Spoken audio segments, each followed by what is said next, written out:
Chegou um dia, diferente de qualquer outro, em que os heróis mais poderosos da Terra se uniram contra uma ameaça comum. Naquele dia, eles se tornaram os Vingadores.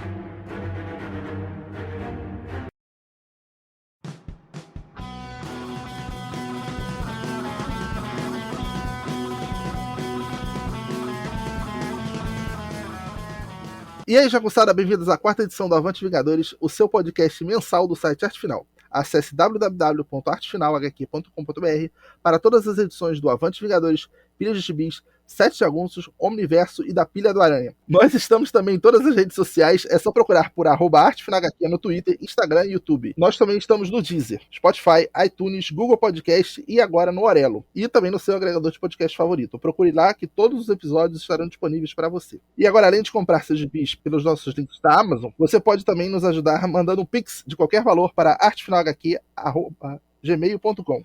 Eu sou o Luiz, host do Avante Vingadores, e estamos aqui hoje com Joel e Maurício. E aí, Maurício, como é que você vai? Eu tô igual a você, Luiz, tô gripado. Mas a empolgação pra gente falar de gibi sempre dá uma energia extra. Né, Joel? Eu tô aqui como substituto do Jarvis. O Jarvis já tá velhinho e eu vim aqui pra fazer a faxina. Então, o episódio de hoje do Avante 4, a gente vai comentar esse grande anúncio que a Panini fez da saga dos Vingadores, tão sonhada aqui para os grandes entusiastas dos Vingadores do Brasil, e principalmente nós três. Só que o ponto polêmico é que a Panini decidiu começar no meio da fase, literalmente no meio da fase do Roger Stern, na 255, sendo que a fase dele começa na 227, alguns anos antes. Aí a gente vai discutir exatamente por que ela tomou essa atitude, se tem lógica, se não tem, e o que os leitores estariam perdendo não lendo esse começo de fase, que, no meu entender, mas a gente vai explicar isso melhor durante o episódio, é tão bom quanto o resto, né? E dirá tão bom quanto a fase que vem antes, que é do Jim Shooter. Eu cheguei a fazer uma thread no Twitter explicando onde a Panini poderia começar, e eu cito até o começo da fase do Jim Shooter. Porque eu sou empolgado, né? Por mim, saía tudo desde lá do Stan Lee, do Roy Thomas, o Englehart, o John Barney. Eu não sei se tem um cara no meio também que publicou entre o Englehart e o de Shooter. Tem o Michelini ali no meio, hein? Jerry Conway. E aí depois que o Roger Stern sai, o Walt Simmons, aí vem Bob Arras, aí vai o revezamento também, né? Vingadores Aqui Usado, o podcast que um dia a gente vai gravar. Uma HQ dos Vingadores escrita pelo Rogério Skylab, né? Praticamente. Porra, é uma brilhante definição. Eu queria falar uma coisa aqui, a gente falando sobre essa escolha aí da Panini. A Panini sempre tem um twist, né? Ele nunca faz negócio, vai sair Quarteto do Burnie aí, mas é ônibus, ó. Vai sair o Hulk do Manto com o Busceminha aí, mas vai cortar antes da encruzilhada, ó. Mas a encruzilhada vai sair aí, mas vai sair em capa dura na outra coleção cheia de erro, ó. Sabe? Sempre tem o meme do Chico Buarque Alegre triste nesses lançamentos aí da Panini. Não me fale de coleção histórica Marvel, que eu lembro logo do que eles fizeram com o Wolverine. Porra, pois é. Cortar é uma história bem quando tava ficando na melhor fase, e aí disseram que fugia do recorte do gibi, que é ser clássico. Pô, que é mais clássico do que Sylvester e Larry Hama no Wolverine, depois vem o Adam Kubert ali voando baixo, enfim. Eles não têm critério, cara. Tem Marvel Vintage, que saiu em 2010, é Marvel Vintage. Tipo, aquele Soldado Invernal. Sim, Luiz, os caras lançaram tem nem 2 anos Guerras das Guardianas e capa dura, e tá saindo agora no Saga dos X-Men também, né? Joel já pegou essa? Ou tá Não, esperando ficar por pulei e ainda avisei em tempo nosso amigo Vitor Azambuja. O Vitor tinha acabado de colocar no carrinho, já ia pagar e cancelou na Amazon o encadernado capa dura para pegar o Saga, porque ele já tinha comprado o Saga que foi dividido em 2 edições do Saga, dos X-Men. Acho que é a 10 e a 11, se eu não me engano. Ou foi o 9 a 11. 9 a 11, porque a 10 é do Noturno. E ele tinha. E já ia pulando. Ele ia comprar 2 vezes. Já foi o que avisei, fiz essa caridade. Pois é, e a Panini tem essa coisa de fazer por gravidade, né? Assim, X-Men clássico vai vender, porque eu tô vendo que vocês estão falando muito disso no Twitter. E não anuncia, você não sabe o que tá acontecendo direto. Tô trabalhando agora perto de um shopping, passo lá pra farmácia, vou sempre na banca pra dar uma olhada nas novidades.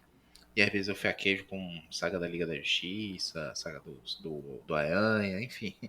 E aí eu vejo tem um monte de porrada de gibi que eu nem sabia que tinha saído. Spawn, Batman mesmo, os caras não fazem divulgação, os caras não... Tem hora que a gente tá sempre na internet, tá sempre comentando no Twitter, falando com uma galera assim de nossas bolhas, né? E mesmo assim tem coisa que você chega na banca e fica surpreendido de que saiu. Eles já acabaram de novo com aquela ideia do catálogo, né? Você que vai ver os gibis lá no site deles, que o site deles não é bugado, não tem problema nenhum. Rapaz, se você for olhar direitinho, viu, Maurício? A gente olhando com calma, com um pouco de compaixão no coração. A maior culpada das merdas que faz é a própria Panini, né? Mas se você for olhar, a maior prejudicada acho que é a própria Panini, porque ela deixa de ganhar dinheiro por conta própria. É uma coisa assim. Ela é o próprio algoz dela. Eu acho que eles têm um deadline financeiro, que, por exemplo, o Batman, ele tem que vender, sei lá, todas as sagas, mas cada um deve ter um nível, mas vamos fazer a média aqui que seja 5 mil. Se ele vender 5 mil e ficar vendendo não sei quantos mil, deve ter umas regras, entendeu? Tipo algoritmo. Se vender 4 meses só 5 mil, vamos cancelar. O Batman deve vender, sei lá, 8 mil. Então vai publicando. A hora que vender 8 mil, 7 mil, 6 mil, 5 mil, porque, por exemplo, a do Flash eu acho que não vai vender 5 mil. Eles devem ter uma taxa menor ali, 4 mil, 3 mil. E simplesmente eles fazem o levantamento, porque ainda tem essa, né? Que principalmente agora que os distribuidores faliram, né? A principal da Abril, né?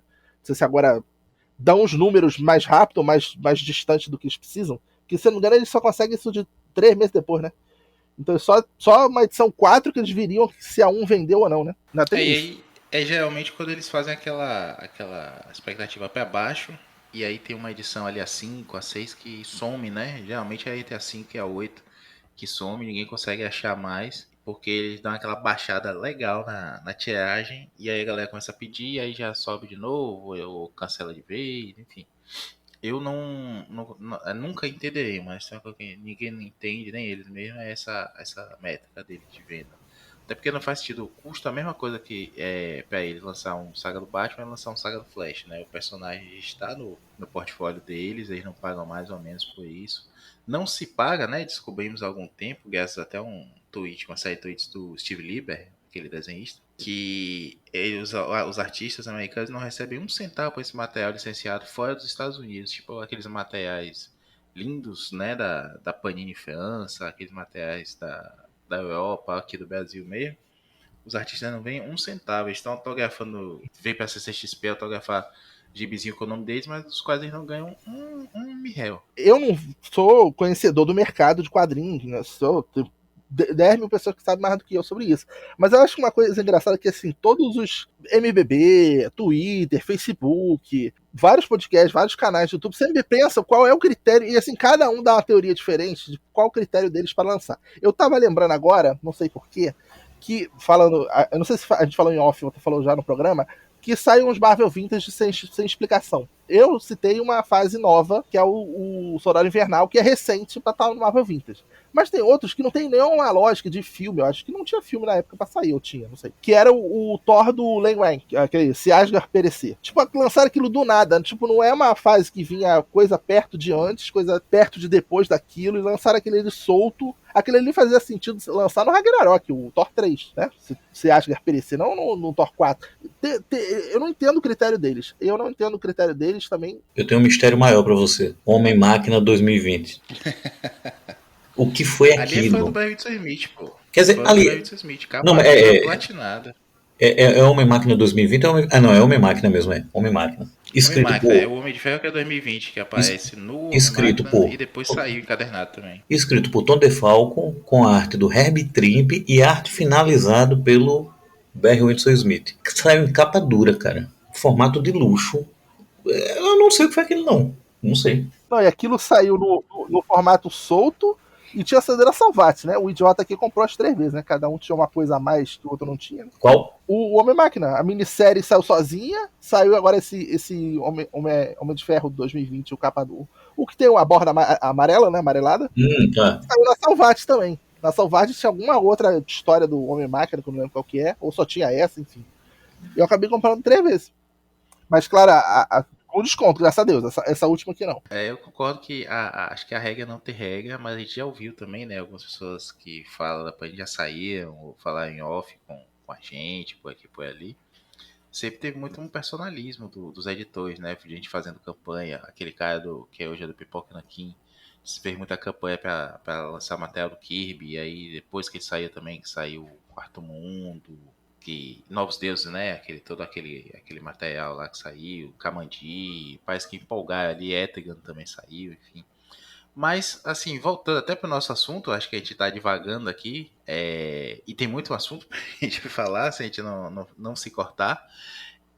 Eu acho que o problema principal aqui existe hoje uma organização um pouquinho melhor, ou não sei se isso é bom, não é bom, mas é um pouquinho melhor. No sentido que tem as tais das planilhas da Itália, né? Que a Itália começou a decidir o que manda publicar aqui, que aí diz assim, ó, isso aqui é para você publicar no primeiro semestre, dá teu pulo, não importa como você vai fazer, não importa qual o prazo, isso aqui tem que ser tudo publicado no primeiro semestre. E aí joga para até adutor fazer de qualquer jeito. Eu imagino o seguinte, pelo que a gente já viu nesses, são 20 anos de Panini no Brasil com a Marvel e DC, é isso, né? 20 anos, né? Isso. Vê só, nesses 20 anos, o que é que a gente sabe? Sempre teve, e eu não acredito que deixou de ter, aquela coisa do tipo, já tem um formato que está dando certo lá na Europa, em algum outro país, vamos emplacar no Brasil, porque isso era uma coisa que, isso aí não foi suposição, né? É uma coisa que os próprios editores aqui no Brasil, eu não sei se o Og, ou eu não sei quem foi, não sei se foi o Og, falou isso, que tem alguns formatos que simplesmente são empurrados para cá. Um deles foi aquele formatinho, logo no começo da Marvel, pela Panini aqui, que era aquele formatinho menor do que o formato americano, maior do que um formatinho da Abril, que teve, por exemplo, Marvel Knights, aquela série 6 partes do Chuck Dixon. Era um formato que tinha lá, né? Formato tipo Mitos, né? Que é aquele formato Paraguai da Mitos, né? Esse é um critério. O outro que a gente sabe é que, supostamente, eles faziam algumas pesquisas de opinião com leitores para ver o que os leitores queriam. Algumas vezes eles, ou pelo menos, simularam que estavam fazendo esse critério. O outro, eu acredito que é o seguinte, é seguir essa tendência de 2010 para cá, desses novos supostos leitores que a gente não sabe se realmente tem, que seguiriam as ondas da Marvel no cinema e que supostamente comprariam os quadrinhos, o que eu duvido muito, porque eu não acredito que tenha tido essa migração tão grande não. Porque eu conheço muita gente que conhece, curte, admira, adora os do cinema, das séries, mas que não compra não quadrinhos. Mas enfim, eu não sei. Porque assim, voltando, né, como o Maurício falou, essa questão agora de Vingadores, Saga dos Vingadores. Leitores de longa data sempre pediram a fase de Roger Stern, independente de ser só com Buscema ou não. Então, assim, isso sempre foi uma coisa pedida, era um sonho, né, aquela coisa, será que um dia eles vão publicar? Então, eles podem ter levado isso em consideração. Só que o leitor de velha data, de longa data, o ponto é justamente esse que a gente está falando. Teve muita coisa que não saiu pela Abril, a gente queria ver. Teve muita coisa que saiu pela Abril picotada, a gente queria ver na íntegra. E quem leu a fase do Roger Stern, mesmo eu, no meu caso, eu abomino, acho horrível a arte do Al Milgrom. Mas eu suportaria comprar algumas edições com a arte do Al Milgrom, porque entre um e outros é como vocês falaram. Tem o Romitinha, tem o Bob Hall, tem o Byrne, tem vários outros no meio. E o texto do Roger Stern e o que vai acontecendo ao longo dessas edições não são assim descartáveis para o que vem depois. Começar da edição 255, que eu acho que é isso, que vai começar da Panini, é um lance assim que você não entende, você tem uma explicação. Não, porque começou do Buscema. Ok, tá, faz sentido. Mas essa fase, para quem leu e para quem conhece, quem tiver uma mínima noção, ela não melhorou em termos de roteiros com a chegada do Buscema. Ela já vinha numa construção lenta, gradual e muito boa desde a fase do Milgrom. Então, 227. Acho que é isso, né? Quando começa. 227, né? Fase do Stern. Me corrija aí, Luiz. 227. 27. Isso. Aí, 37, 47, praticamente 57. Você vai perder 28 edições, digamos. Eu acho que tem 2 anuais aí. Quer dizer, Isso. em 5 sagas dava pra lançar tudo. Pronto, você vai perder 2 anos e algumas edições de fatos que constroem para aquele ponto que vai chegar ali, do tipo a estreia da Mônica Rambeau, a nova Capitã Marvel, e que aí faria todo o sentido do mundo com o destaque que ela teve na saga da Wanda, do Disney Plus, e o destaque que ela vai ter agora no novo filme da Capitã Marvel, né? The Marvels. A personagem vai ter um destaque gigantesco, é uma protagonista. Eu acho que valeria muito começar do ponto em que ela estreou. que é aquele anual do Homem-Aranha. A arte é muito, muito boa. Eu acredito que é Romita pai e Romita filho. É isso mesmo? Eu acho que é isso mesmo. Não é? Eu acho que é arte do Romitinha com arte finalização do Romita pai, ou o inverso, não sei. E é uma edição muito boa, que é aquele padrão do Stern. O Roger Stern, ele sempre foi para mim, o operário padrão dos anos 80. O cara, ele fez coisas. Ele nunca saiu do padrão, ele nunca fez nada genial, inovador, nada assim. O que ele mais se aproximou de fazer algo marcante foi mais pelo artista com quem ele estava, que foi o Mike Mignola, naquele Graphic Marvel, né? Doutor Estranho e Doutor Destino, Triunfo e Tormento. Que ali sim, ali é quase um clássico, mas ainda assim, quando você lê, é uma boa história. Não é nada assim erudito, nada. Não, é um ótimo gibizinho. E também mais pela arte do Mignola. O Roger Stern ele nunca saiu disso de ser um operário padrão, mas nisso ele é excepcional. Talvez tenha sido o melhor dos anos 80.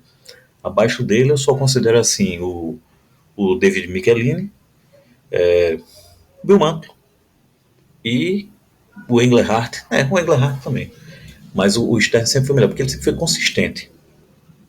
Então, ele fez uma construção da Mônica Rambeau Capitã Marvel, a evolução da Vespa até se tornar líder do grupo, todos aqueles atritos entre os personagens, a chegada de uns, a saída de outros, tem toda uma construção. Para você chegar no 55, onde a própria sinopse que tem dessa saga, ela já é um ploft. A Vespa volta de férias e encontra o grupo abalado pelo o período que o Visão tentou dominar o mundo. Ou seja, você vai pegar a carruagem andando. E não é que tenha sido da fase de outro roteirista que está passando, não, é do próprio roteirista. Então, assim, frustra um bocado. Para mim é frustrante. Eu vou fazer uma defesa aqui de advogado do diabo da Panini, me permitam. Que é o seguinte, bicho. Eu concordo que a, a esses pontos aí, principalmente o que você falou, Joel, da estreia da Capitã Marvel da Mônica Rambeau, que é uma das minhas personagens favoritas dos Vingadores, assim, principalmente pela época que eu comecei a ler, enfim. Todos nós, né, começamos a ler e curtimos muito isso foi a nosso Capitão Marvel, barra Capitã Marvel, foi a Mônica. É quem a gente sempre se ligou no personagem. Nem se importava, por que é Capitã Marvel, né? O nome da editora, ela nem é a pessoa mais importante e tudo mais. Não se existia essa preocupação, verdade seja dita, de dizer, porque é uma mulher negra e tudo mais. Mas também foi muito legal, a gente absorveu sem refletir sobre isso.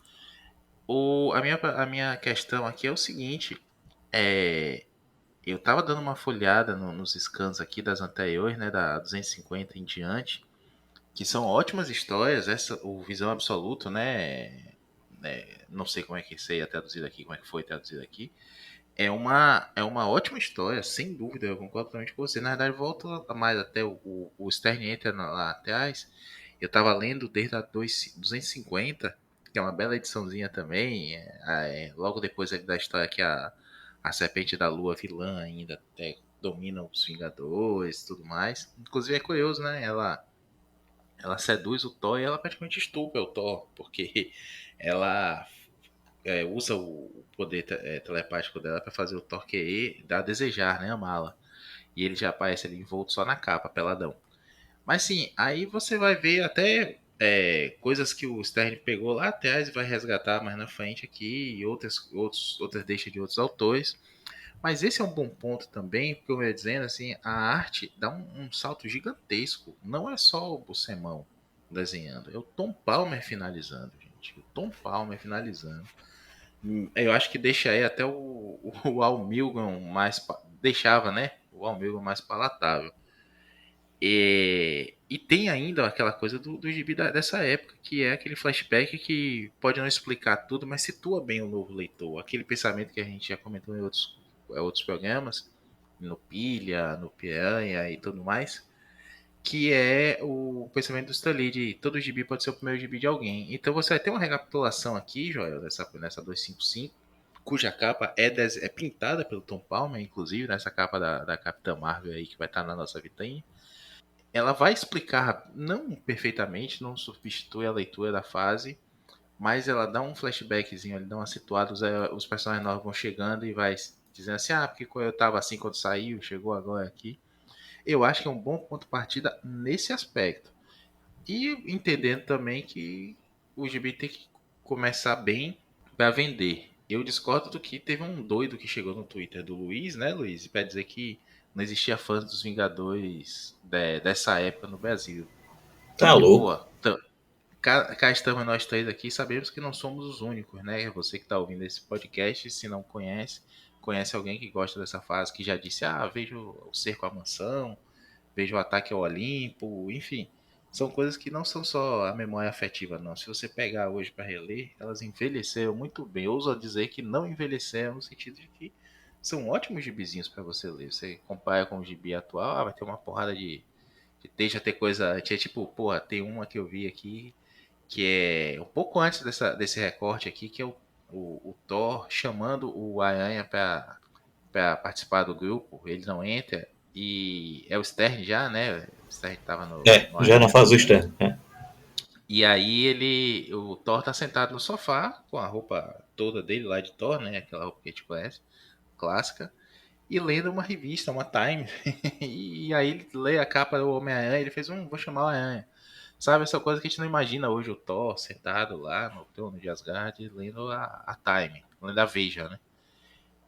Ou a Carta Capital, não sei se o Thor... O Thor é família real, ele é de direita. Eu acho que envelheceu bem no sentido da diversão, você tem que entender que é um gibi daquela época, mas é um bom ponto de partida nesse aspecto. O que é curioso, porque eu estou defendendo a Panini nesse ponto aqui, mas a gente vai para o Saga do Aranha 1, que falaremos um dia, quando o Piranha voltar, é um péssimo começo dali, sabe? É um péssimo ponto de partida ali, ainda que seja o começo da saga, as primeiras histórias escritas pelo Daniel Neal e tudo mais, mas só tem uma história do Daniel Neal na primeira edição. A gente vai ter uma boa história na segunda Filha do Aranha, que é o anual desenhado pelo Frank Miller e escrito pelo Stern. E não faz sentido, sabe? Ali foi um recorte, provavelmente algum editor que disse, não, eu gosto dessa história aqui, então tem que começar daqui, porque se começar de depois não vai poder resgatar essa, enfim. Mas nesse caso aqui, para os Vingadores, não é criticando, não é achando que não tem público para isso, mas eu acho que é um bom começo, é um recorte legal e é um ponto de partida que te deixa situado a partir dali. E, pô, o Semão, né, velho? Não desgosto do Bob. É o Bob Hall, né? Que tá na 254 ali, o finalzinho do Visão. 251, 254 é o Bob Hall. Ele não é ruim de jeito nenhum, um bom operário, sumido, né? Não tem o reconhecimento que merecia. Ele faleceu, não? No Wikipedia tá dizendo que ele tá vivo ainda. Eu pensei que ele tinha falecido. Então confundi com alguém. Matei o cara. Só fazer comentar nessa parte que o Maurício fala sobre ser advogado do diabo da Panini e tal. A Panini, quando ela começou os deluxes da forma como nós entendemos hoje, que foi aquela fase do Claremont e do Barney, que ela publicou ao contrário, eu, na minha vã esperança e ingenuidade, quero pensar que em algum momento a Panini pode, de alguma forma, o que ela não gosta, que ela se sente de alguma maneira obrigada a lançar, ela lança em volumões para se livrar logo. O começo da fase do Stern, ele tá fechando pontas da fase do Jim Shooter, que é o julgamento e a corte marcial do Hank Pym, que vai até 230 ali, 232 por ali. O Visão Absoluta foi traduzido assim, Maurício, Visão Absoluta. A edição 254 é Visão Absoluta. Foi lá fora, saiu em 2, vamos dizer assim, semi-ônibus de 400 páginas. Então talvez, sei lá, em algum futuro, eu gostaria que a Panini lançasse 2 vintages do começo dessa fase, já que ela não tem problema em publicar fora da ordem, né? E coisas completamente soltas do nada, né? Porque assim, faria sentido na época da Era de Ultron, quando o Ultron tentou invadir os computadores mundiais e tal, publicar isso. Mas assim, era outro contexto na época, né? 2016, sei lá quando é que é o Era de Ultron. É uma opção, porque você praticamente fecha toda a fase. Começa na 227 e esse Absolute Vision 1 e 2, ele começa na 231 e vai até 254. Então, 2 encadernados de 400 páginas já fecharia tudo. O que também a gente fica triste que, assim, num encadernado de 170, não sei quanto é o Marvel Saga hoje, daria pra matar, como a gente comentou no começo, em 5 volumes essa fase de pré-Buscema, né? Seria uma alternativa, né? Talvez até abrisse aí espaço para um outro tipo de coleção, né? Como se fosse uma prévia, tipo já foi usado o nome, né? Mas acho que é um nome excelente, que é a coleção histórica Marvel, para coisas mais antigas do que o que os sagas estão acompanhando. Mas aí fica a cargo da dona Panini. Porque assim, se for olhar pela qualidade do material, a Panini, seguindo até o que o Maurício falou aí, ela publicou as coleções históricas Marvel do Hulk e do Bill Mantle, com o Sal Buscema, depois publicou o próprio, né, a Saga da Encruzilhada. Depois da Saga da Encruzilhada, publicou aquele arco curtinho, né, do John Byrne, né, que é eu acho que é Prova de Fogo, alguma coisa assim, não sei qual foi o nome que ficou aqui no Brasil. E na sequência publicou um encadernado capa dura, caríssimo, do Al Milgrom, que é aquela fase intermediária antes do Peter David chegar, que é o Hulk cinza, com o Rick Jones como Hulk Jones, que é tudo do Al Milgrom ali. Eles publicaram isso no encadernado parrudo e caro. Então, não seria de se estranhar se eles pegassem aí, como vocês estão falando, dessa fase agora anterior, e lançassem algo caro também. Eles são loucos nisso aí, né? Não, eu acho que assim, que a gente está pensando no contexto geral, considerando outros títulos. Mas o próprio Vingadores, como título lá, desde o V1 número 1 até hoje não, o Bendis ali é carente. O V1 é carente de lançamentos. Porque praticamente assim, de saga é importante só a Guerra Cris-Cru. A Coroa da Serpente saiu, não saiu com esse nome, saiu dentro de uma coleção histórica. A Panini nunca publicou a saga da Vadora Celestial, nunca lançou a saga de Corva, que saiu pela Salvat, mas muitos consideram a saga de Corva que pau a pau com o Under Siege, do final ali do Stern, como a maior história dos Vingadores. E a Panini simplesmente não lançou isso. Se for o critério, ela já lançou vários Marvel Vintage de fase solta, assim, se fosse esse critério, né? Nessa coleção atual, essa coleção é coleção clássica Marvel, né? Acredito que é isso. Eles chegaram com os Vingadores, que ela vai encerrar agora, né? Na edição 64. Eles chegaram até ela vai que encerrar dos Vingadores. Ela chega na edição 34, que é a última, se eu não me engano, é 34 ou 35, é a última edição do Stan Lee. E na no 35 caso, começa o Roy Thomas. No caso, teve quantas edições? Teve quantas edições dessa coleção clássica dedicada aos Vingadores? 7, 8? Lá na. Não, aqui no Brasil. Ah, sim, aqui eu acho que foi mais 6 ou 7, uma coisa assim. Quer dizer, lá na Itália tá na, sei lá, 40, na fase do Shooter, já tá quase na 200, tava na 186, se não me engano. Eu acho que eles devem seguir o molde, o formato lá, o pé da letra, né? Porque assim, desde que eu vi o anúncio dessa coleção e comecei, eu realmente ignorei essa coleção, não por ser ruim, claro que não, mas é tanto o lançamento que eu ignorei. Depois foi quando eu vi, eu tomei um susto quando vi que já estava na edição 40, 50, eu fiquei, pô. Só que aí eu fiquei observando o seguinte, por que eles não lançaram essa mesma coleção, já segmentada mesmo, do tipo, coleção clássica Marvel, Vingadores. E aí lançaria bimestralmente, não sei, bimestral, trimestral, porque aí eu acho que isso seria mais agradável para o leitor, não sei, para mim, não sei, porque na visão, por exemplo, eu fui no MBB esses dias e vi o pessoal criticando lá. A visão do pessoal do MBB é de que é uma grande coleção, e é, realmente, assim, pela numeração. Ninguém vê ela como sendo módulos, do tipo, não, só vou comprar Vingadores, só vou comprar... Não, vê ela como uma grande coleção. Até para a percepção do leitor, eu acho que teria sido melhor se tivesse lançado 5, 6 coleções clássicas Marvel numeradas para cada, né? Um exemplo para X-Men, que vai ter só o Revival lá na 94, no Giant Size, eu acho que não faz sentido uma pessoa que na Itália vai colecionar só um personagem específico, ela vai esperar, sei lá, 2 anos entre a fase ali do Neil Adams, né? Exatamente. Voltar ao Giant Size, vai ter, sei lá, 30 outras que você... Já lá na Itália, na expansão da expansão, acho que já saiu Doutor Estranho, Defensores, Surfista Prateado, começou e acabou. Tem esses pulos. Então, assim, eu não acho que seja um número grande de pessoas que vai fazer tudo. E também cansa a pessoa que só está fazendo um específico. A pessoa tem que se planejar. Por exemplo, eu estou fazendo Quarteto, Thor e Vingadores só. Uma solução desse problema que você apontou, desse pulo e tal, é o que ela está fazendo agora com o Demolidor. Ela vai lançar o Demolidor, sei lá, acho que do 1 ao 20, na definitiva, aquela preta, né, capa preta grandona. Ou seja, já era um indício de que ia cancelar a coleção clássica. Tá publicando a mesma coisa do Demolidor que saiu na clássica. Não, esse ponto aí, por incrível que pareça, eu até defendo, mas sabe por quê? Vamos lá, X-Men e Homem-Aranha. Eles estão publicando já, eu acho que já vai na quinta ou na sexta edição definitiva dos X-Men. Já chegou na fase do Claremont com o Cockrum, não é isso? Acredito que já chegou aqueles volumes grandes, né? De cento e tantos. Eu acho que já tá no começo da saga da Fênix Negra. Pronto. Aí, isso daí é para o leitor que quer comprar uma coisa mais luxuosa, cara. Para o leitor que quer, enfim, não pode ou não quer gastar muito, aí ok, você tem esse formato menor, mais barato, mais acessível, você vai comprando em partes. Mas eu acho que é alguma coisa que a gente sempre falou, era bom ter opções de formato para todos os bolsos.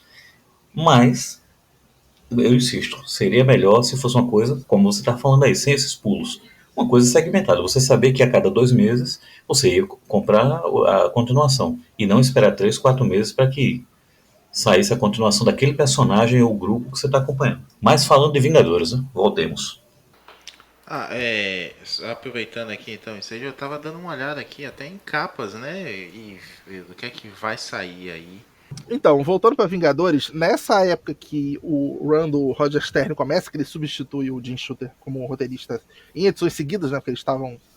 O Jim Shooter estava alternando com várias outras pessoas naquela época. Na época da 227, naquele mês, as fases que estavam sendo lançadas no mercado americano, era a fase do Bill Mantlo no Incrível Hulk. Estávamos na Saga da Aranhada, dos X-Men, do Claremont. Dreadstar estava sendo lançado pela Marvel. O Quarteto Fantástico era do Barney. O Homem de Ferro, do Dennis O'Neil. O Homem-Aranha era do Roger Stern, tanto que a comunicação aí com o começo da fase dos Vingadores, que é a introdução na anual 16 do Homem-Aranha, a Capitã Marvel, a Monica Rambeau, né? O Demolidor era o finalzinho da fase inicial do Frank Miller na edição 191. E o Capitão América do J.M. DeMatteis e o Mestre do Kung Fu do Doug Moench. Quer dizer, uma época que eu acho que grande parte aqui já foi encadernada no Brasil de alguma forma, né? Ou pela Panini, ou pela Mitos, e algumas até mais de uma vez, né? E completas, né? Então faltava uma outra edição das importantes que saiu na época, que é o Vingadores, né?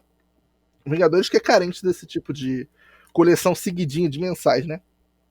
Costuma-se muito sair de arcos fechados. Esse eu acho que é o grande problema também que tem Vingadores naquela época, porque tem várias subtramas acontecendo ao mesmo tempo. A gente comentou, eu e o Maurício, nos primeiros 3 Avante Vingadores, que desde a época do Roy Thomas, ele introduziu essas várias subtramas acontecendo ao mesmo tempo, não era uma coisa procedural que nem a fase do Stan Lee lá no começo, e que se manteve. Só que o Jim Shooter, ele radicalizou um pouco isso, que ele só botava um assunto de determinado Vingador, ele sumia, 8 edições depois voltava, e isso aí se manteve até o Roger Stern amarrar as pontas, né? Depois que ele fecha os arcos, as pontas soltas no Jim Shooter ali na 232, por aí, antes dele começar a fase, né? As consecuções dos próprios atos do que ele estava roteirizando. Primeiro de tudo, que momento para ser fã de gibizinho, né? Só coisa boa saindo aí. Eu fico imaginando a gente comentar um gibi que tá saindo agora e dizer assim, nessa época tá saindo Vingadores do Jason Aaron. Que merda, né? Joel defende o Jason Aaron, viu? Nos Vingadores, Luiz. Rapaz, eu aprendi a gostar. Eu fui lá, você vê, eu mordi a língua, viu, Luiz? Eu comecei lendo Vingadores do Aaron já com uma impressão negativa do que ele tinha feito no Hulk. Porque pra mim foi uma das piores fases que eu já vi do Hulk. Foi aquela fase curta do Aaron, com a arte do Silvestre, se eu não me engano, acho que era o Marco Silvestre. Então, quando ele partiu para Vingadores, eu já estava torcendo o nariz. Cara, da edição 1 até a edição 43, 44, eu só vi um arco bom, que foi aquele arco no espaço em que eles encontram com a mãe da Estigma, né, que era uma Estigma, morreu e passou para bebê. Eu gostei muito daquele arco. O arco dos vampiros foi okzinho e tal, mas foram 44 edições de críticas, ofensas. Inclusive o nosso amigo Mauro Lovitch até gostava do começo, dizia que era divertido, era uma grande bobagem divertida, eu achava horrível. Lá pela edição 43, 44, com aquela saga da Mulher Hulk Invernal, eu acredito que seja isso. É isso mesmo? Isso, Pronto. isso. Eu comecei a gostar e fui empolgando, pronto. Dali até o final eu virei fã. Me julguem. Culpado, uma cadeia pra você. O réu se Você declara falando, inocente.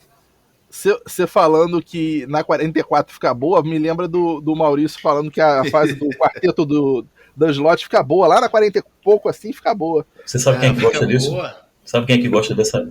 Quem gosta dessa filosofia de leitura? O Dãozinho. Ele adora quando a gente diz isso. Não, pô, lê até a 30, 40 que melhora. Não, mas vocês sabem que quem criou essa filosofia de gibi foi o Jones, né? Com os novos titãs dele. Que sempre ficava de melhorar na próxima edição. Isso era uma piada interna do MBB, né? É, É exatamente. mesmo, cara. É mesmo, é. Na próxima melhora. Voltando novamente aos Vingadores, que a gente tá fazendo esse recorte aí dessa nova saga da Panini. Você situou aí, contextualizou, né, o cenário da Marvel na época, né? O que estava sendo publicado. Cara, é o seguinte, anos 80 na Marvel, você tem coisas absurdamente inovadoras ou clássicas mesmo, que a Marvel tem clássicos.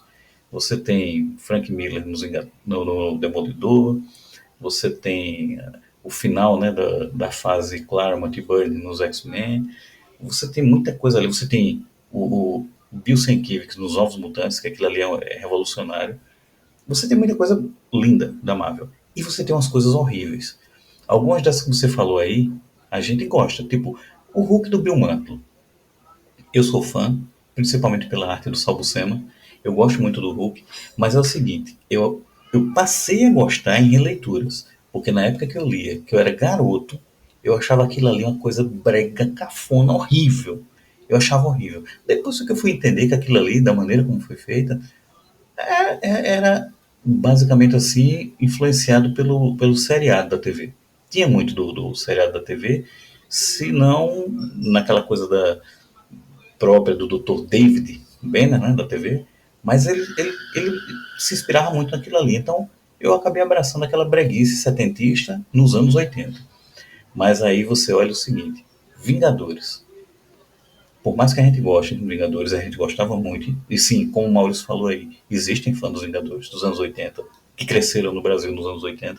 Mas se você for olhar, você pega alguma dessas edições aí do próprio Stern, ou do Jim Shooter, essas histórias dos anos 80, elas começaram a ganhar algum escopo assim de melhor roteirização tal em alguns arcos, tipo esse que a gente falou do Visão, o que vai ser lá do ataque à mansão, depois a guerra no Olimpo. Você tem umas coisas assim que excedem, mas no geral era o gibizinho sem ter vergonha de ser gibizinho de super-herói. Era uma coisa assim que até para um adolescente talvez fosse assim meio constrangedor naquela época, sem ter toda essa o que nós temos hoje em dia, né? Que hoje em dia, né, virou mainstream, né?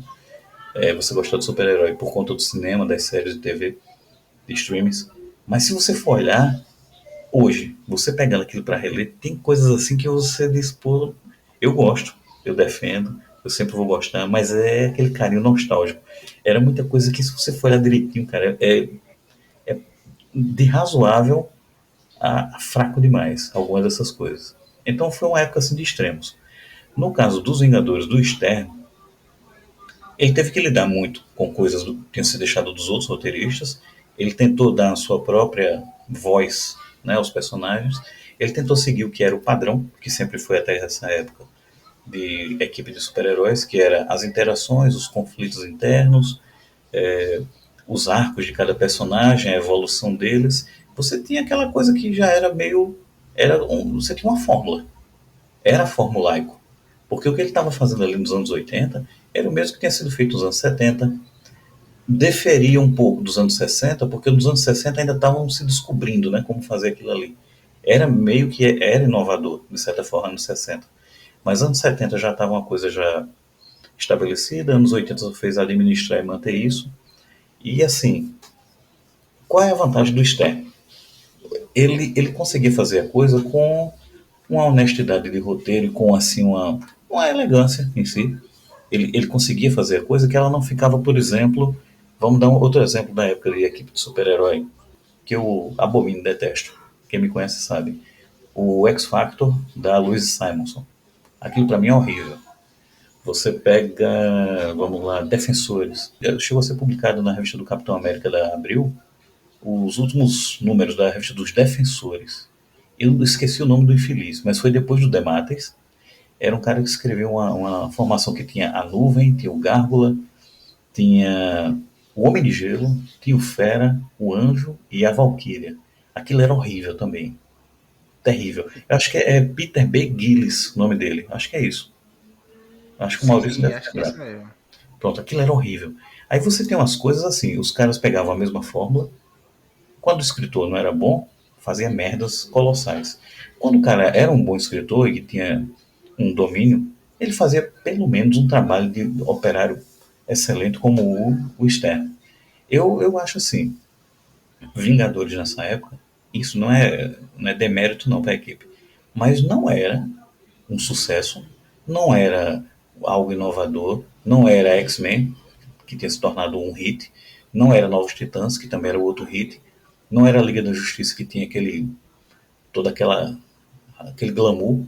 Vingadores era o seguinte, era o gibi lá do B, era o gibi de segunda categoria, que todo leitor adorava e curtia e gostava de ler, porque ele não era só pancadaria e ação.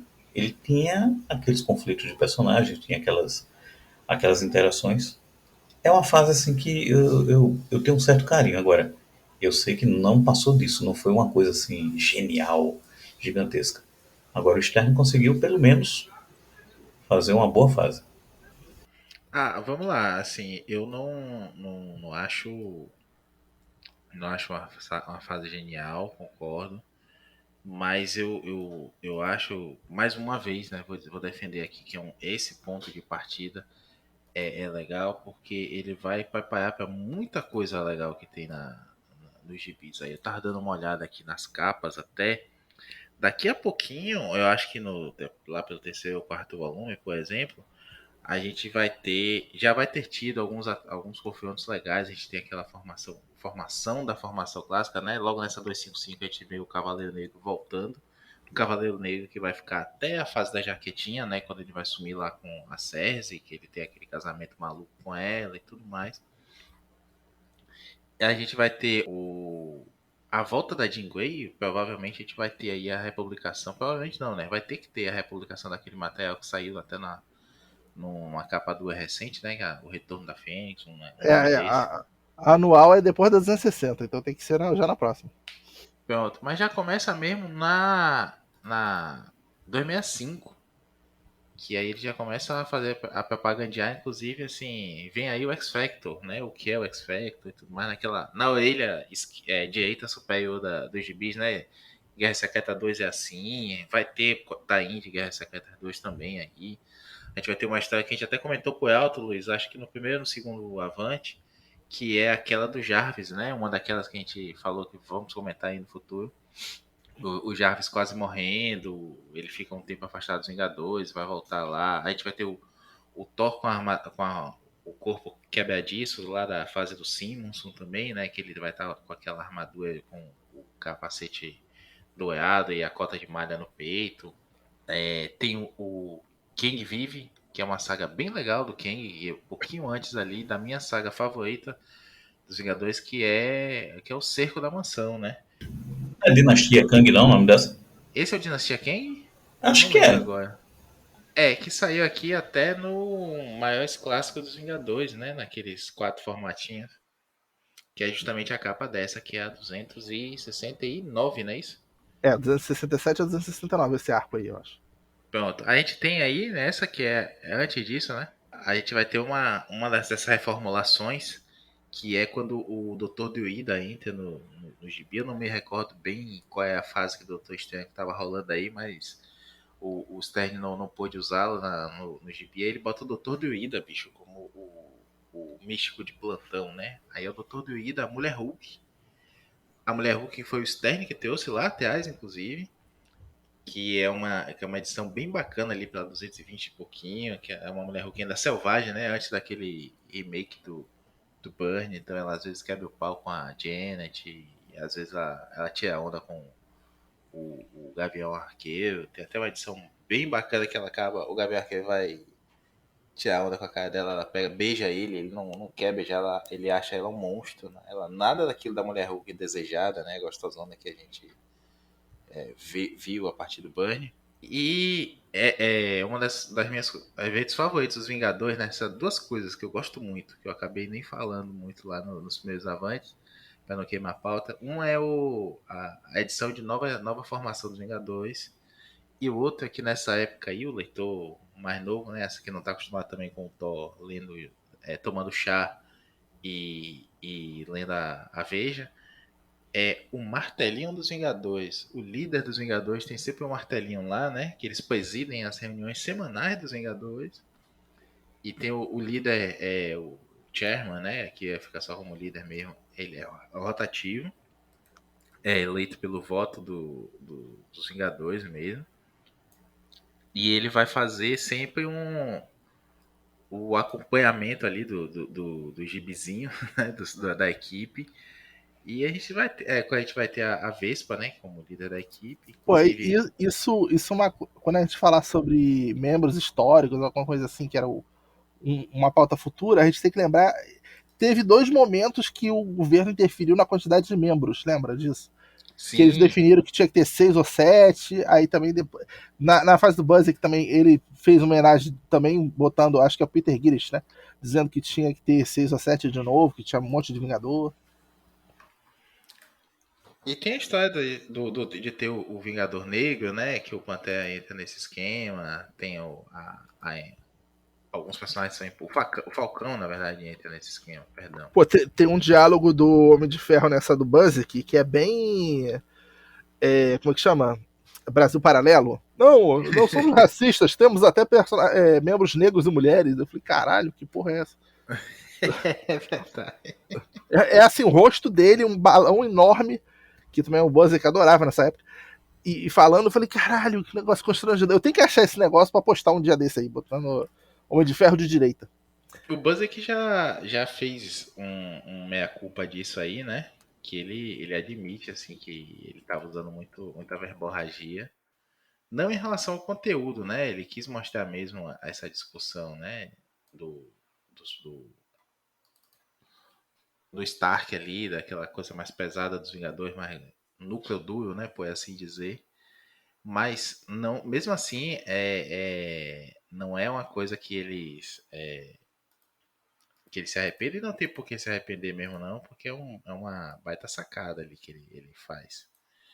Eu acho, inclusive, que a gente vai. Os leitores vão se impressionar mais com isso aqui, nessa fase, porque vai ter discussão disso, bicho. E a discussão que a galera hoje em dia tá achando que. Como posso dizer? Tá achando que não. É novidade dos quadrinhos e não é. É coisa que os caras estão falando há muito tempo. Eu até postei agora há pouco com uns amigos que um gibi mais antigo dos Vingadores fala assim, a gente precisa de gente com mais espírito de equipe, aí outra, a gente precisa de gente mais criativa também, aí a gente precisa de alguém que conheça muito as tecnologias modernas, aí a vez vai e fala assim, já sei o que esse grupo precisa de mais garotas. Agora é interessante Se fosse hoje em dia, ia ser Marvel lacradora, quem lacra no Luke, e etc. agora é interessante aqui, a personagem que entrou nesse período, que foi uma personagem que trouxe diversidade, basicamente não teve essa discussão. É interessante que, assim, você pode dizer por um lado, poxa, o Stern perdeu uma oportunidade de tratar a questão do racismo quando trouxe a Mônica Rambeau, Capitã Marvel, para o grupo. Eu já acho que, de certa forma, foi legal ele não ter tratado isso de uma maneira pelo seguinte: a personagem ela não entrou obrigatoriamente como sendo o que chamavam na época de token, né? Token, personagem token, que era, não, vai ser a personagem negra para tratar de assuntos do racismo, do que passa uma pessoa negra no mundo real, tal. Ela tem, na verdade, outra questão que ela traz. Na edição de estreia, eu lembro disso. Ela era uma membro da guarda costeira, não deixa de ser uma força de segurança. E o chefe dela também era negro, então não havia a questão de racismo aí. Agora havia a questão da misoginia. Ele, por ser homem, e mais velho do que ela. Ele não aceitava que ela fosse promovida, que ela tivesse um cargo superior, enfim. Então ele boicotava ela, ele prejudicava ela. Tem a questão da misoginia, o fato de ser uma mulher que tentava de toda forma mostrar a sua competência e não tinha oportunidade. Quando ela entra nos Vingadores, você tem aquela coisa do novato. Ela passa basicamente aquilo que o Nuclear já passou na Liga da Justiça nos anos 70, que o Quasar passou nos Vingadores nos anos 90, acho que final dos anos 80, começo dos anos 90, que sempre é aquela coisa do novato que está aprendendo tal e que, enfim, está tentando se enturmar. No caso dela, ela começou insegura, começou totalmente assim, perdida naquele mundo de super-heróis que ela não era, só que aí ela chega com um nível de poder gigantesco. Ela já vinha com uma atitude de eu quero o meu espaço, eu quero mostrar o que eu posso fazer. Então, eu acho que foi legal essa parte do Stern. Ele mostrou uma personagem que já tinha uma carreira bem definida, tinha um caráter, um comportamento bem definido e que não vivia sendo fustigada por uma mazela terrível, que é o racismo, mas ela já estava assim em outro ritmo, em outro nível. Eu gostei disso. Tanto é que você tem um arco dela gigantesco, até o momento em que ela é retirada da equipe, lá na frente, muito na frente, em que ela vai crescendo na equipe, vai ganhando o respeito de todos. Ela é uma personagem centrada, ela é uma personagem que ela não tem assim certas fragilidades ou certas inseguranças. Não, ela vai aprendendo e vai ganhando a confiança de todos, vai ganhando o respeito de todos cada vez mais, até o ponto em que ela se torna líder da equipe. E a história que ela se torna líder da equipe, eu não sei se é antes ou é depois da invasão da mansão, mas é uma história muito, mas muito boa. É uma que tem umas crianças presas numa caverna É e o depois, capitão... na época da invasão, É depois, né? na época da invasão da mansão, ela tá na equipe, mas o líder é a Vespa. A Vespa abdica da liderança, inclusive Ah, porque ela se pronto. sente Pronto. incompetente por ter deixado de chegar nesse ponto. Isso. E acho que é justamente isso. Eles propõem que ela seja a nova líder, ela ainda fica com dúvidas, mas aí ela aceita depois desse incidente na caverna, né? Em que ela consegue resgatar as crianças, manter um nível de controle, enfim, é uma história muito boa e é um arco muito bom dessa personagem. Só fazendo uma correção aqui, a 268 é a dinastia Kang mesmo. E aí tem a seguinte, que é a 269, que é o Outrora e Futuro Kang, né? Certo. E o Kang, inclusive, é um. Lá na saída do Stern, já vamos adiantar aqui isso. Ele acaba sendo um plot bem discutido, porque o Simonson vai assumir o gibi, né? Ali no momento que da saída do Stern. Que ele foi Atripulado. saído, né? Que ele foi Ele foi saído. Né? saído, na verdade, pelo Shooter. Foi o Shooter ou foi o Grunwald? É o Grunwald, isso mesmo. O Grunwald fica Né? pouco tempo, inclusive, né, na gestão ali. O Simonson assume o gibi e o Simonson tá criando ali uma ideia da bolha do tempo com os Vingadores e o Kang no futuro, que ele acaba terminando de utilizar lá no Quarteto Fantástico dele, né? Que é aquela ideia da bolha do tempo, tudo mais, que ele até pega emprestado tanto o Homem de Ferro quanto o Thor, que para ele eram necessários para o desenrolar da história. Então, ele fez essa esperteza aí, né? Tipo, vou ter que usar aqui. Mas quem começa a usar o Kang mais modernamente, assim, né? Vamos dizer assim, e com essa ideia de paradoxo temporal e com um personagem até muito mais aprofundado, é o Stern nessa fase aqui. Não tô dizendo nada do anterior, do Kang que apareceu e tudo mais, que eu gosto muito. Inclusive das amarrações que foram feitas, né? Das encarnações dele. E tanto antes quanto depois disso aqui, mas eu acho que o que o Stern faz com o Kang, ele eleva o personagem a um outro nível, assim, dentro dos E Vingadores. ele vai fazer isso também depois, né? No Vingadores para Sempre, né? Aí é o Busiek, né? O Roger Stern também escreve um pedaço. Ah, é verdade. Ele é consultor, praticamente. Maurício, você que consegue guardar também uma quantidade gigantesca de informação assim obscura, tirou uma dúvida, agora me veio uma dúvida. Tudo bem, o Stern ele usa muito o Kang, né? E usa muito bem. Nesse mesmo período, eu lembro que o John Byrne estava usando alguma coisa relacionada ao Kang no Quarteto Fantástico, né?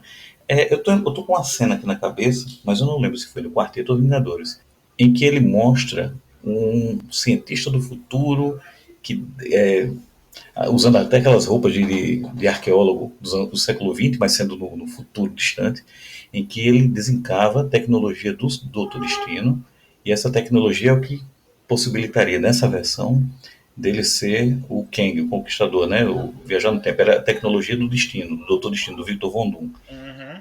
Mas parece que o Bunny também usou uma coisa semelhante a essa para explicar algo assim, tentar ligar a linha genética do Nathaniel Richards, do Reed Richards, e de que o Kang, no futuro, ele seria um descendente deles. É alguma coisa assim? Ou eu estou misturando as ideias? Não, eu acho que é o Burn mesmo que usa isso. Ele tem a ideia de que o Kang pode ser um antepassado, um antepassado não, Descendente. né? Um Descendente. descendente de um dos dois ou dos dois, né? Do Stan, do Na, Stan Lee, olha. Nathaniel do próprio Richard. Do Richards, do próprio Richards e do próprio Destino, né? Tá, mas E o isso Destino acredita que aparece. seja dele, porque ele é um conquistador. Mas isso aparece nos Vingadores também, nessa Nos história aí da dinastia Vingadores, Kang? não. Eu acho que isso é coisa. Não, né? Eu não me recordo, não. Eu queria fazer um adendo, já que vocês estão falando de paralelismo em quarteto do Barney. No quarteto do Barney, não sei a edição do quarteto do Barney, mas acho que é 233, se não me engano, que acontece um buraco ali da zona negativa que o Aniquilador está tentando entrar na Terra. É uma edição paralela, que acontece, é o mesmo evento acontecendo na mensal do quarteto e na dos Vingadores, em que É mesmo. o Visão ele fica intangível lá, salvando lá o buraco, fechando o buraco. E aí que, consecutivamente, aí tem mini arcos de 2, 3 edições que some o Visão, aí depois volta, e culmina na Visão Absoluta, que é o 251 a 254. Que ele fica intangível, e aí ele, acho que é o Star Fox, depois que ele entra, tenta usar o Isaac, o computador lá do Titã, né? Pra que ele, enfim, fique como inteligência artificial. E aí, quando é praticamente o plot da Era de Ultron, né? O filme. O Visão, acessando todos os computadores do mundo pelo Isaac, quer controlar o mundo, né? E aí, por isso, aí culmina na criação, por exemplo, dos Vingadores da Costa Oeste, que é a ideia dele. Isso tudo enquanto. Aí, por que os Vingadores não fizeram nada? Nesse momento em que ele fica no computador, é Guerras Secretas. Então só tem ele e a Vespa, que eu acho que não foram para as Guerras Secretas ali de Não, a Vingador. Vespa foi. É ele e a Wanda. Sim. E aí, enfim, ele cria os Vingadores da Costa Oeste, que também, o começo daquela fase, que é o V1, né, que é a minissérie do Roger, que é do Roger Stern, também podia ser publicada, acho que só saiu na Salvat, vermelha. E até que o Barney assume, eu acho que é na 42, se não me engano, ou seja, da 1 a 41, não sei se todas são do Angle Heart, também podia sair no Marvel Vintage também. Não é ruim, mas assim, tem uma fase que os Vingadores ali, um arco, que eles são jogados em diferentes momentos do tempo também. Um arco de viagem no tempo também, que vários sites aí colocam como uma das. Eu não li, infelizmente, porque eu não sei inglês, então essa é inédito no Brasil. Até a fase do Barney é tudo inédito. Que também podia ser publicada, né? Sim, isso só tem a Epic dessa fase aí também. Já chegou a estar baratinha na. Rapaz, eu li algumas coisas, é o seguinte, o Englehart nessa época, ele já estava assim, ele estava tentando, mesmo mal do Roy Thomas, ele estava tentando usar estilos que já eram datados nos anos 70, nos anos 80 e 90, e vou dizer uma coisa a vocês, Vingadores da Costa Oeste é ruim.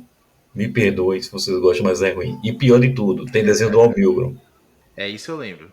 O cara era Mas, Herpes da Marvel na época.